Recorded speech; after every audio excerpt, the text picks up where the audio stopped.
திராவிட முன்னேற்ற கழகத்தினுடைய தலைவர் தமிழகத்தினுடைய முதல்வர் மு.க.ஸ்டாலின் அவர்கள் தேர்தல் வாக்குறுதியாக 524 வாக்குறுதியை சொல்லியிருந்தால் அதிலே சிலதை அவர் செய்ததை மட்டும் நாம் இங்கே நினைவு கூற விரும்புகிறேன்.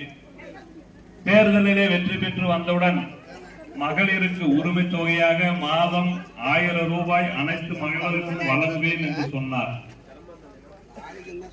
ஆனால் 28 மாசத்துக்கு பிறகு நம்முடைய எதிர்கட்சி தலைவர் ஐயா எடப்பாடியார் அவர்களும் அண்ணன் கே பி அன்பழகன் போன்ற சட்டமன்ற உறுப்பினர்கள் எல்லாம் சட்டமன்றத்திலே குரல் கொடுத்து மக்களை ஏமாற்றி வாக்குகளை பெற்று ஆட்சி அமைத்து எதுவுமே செய்யவில்லை என்று போராடிய பிறகு தகுதி உள்ளவர் தகுதி அற்றவர் என்று இரண்டாக பிரித்து ஒரு வஞ்சன போக்கோடு மகளிர் உரிமை தொகையை பாதி பேருக்கு வருவதும் பாதி பேருக்கு இல்லாத ஒரு சூழ்நிலையை உருவாக்கி அந்த திட்டத்தை நிறைவேற்றினார். உண்மைதானே? எல்லாருக்கும் வருது 1000 ரூபாய் மகளிர் உரிமை தொகை, எல்லாருக்கும் வருதாமா உங்களுக்கு 1000 ரூபாய்?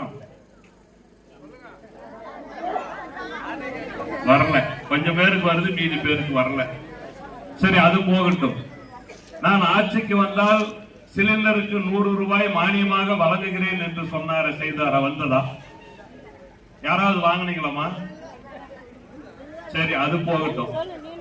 அடுத்தது, கிராமப்புறங்களிலே விவசாயம் பொய்த்து போன காரணத்தினால் ஏரி வேலையை மழையில தண்ணி இல்லாத காலத்தில் நம்ம மக்கள் அங்கே சென்று ஒரு பிழைப்புக்காக செல்ல வேண்டிய சூழ்நிலையில ஏரி வேலையை நான் ஆட்சிக்கு வந்த உடனே 150 நாளாக மாற்றி விடுவேன் என்று சொன்னார். 150 நாள் 100 நாள் யாராவது வேலை செஞ்சு இருக்கலாமா? ஏரி வேலை எத்தனை நாள் செஞ்சீங்க?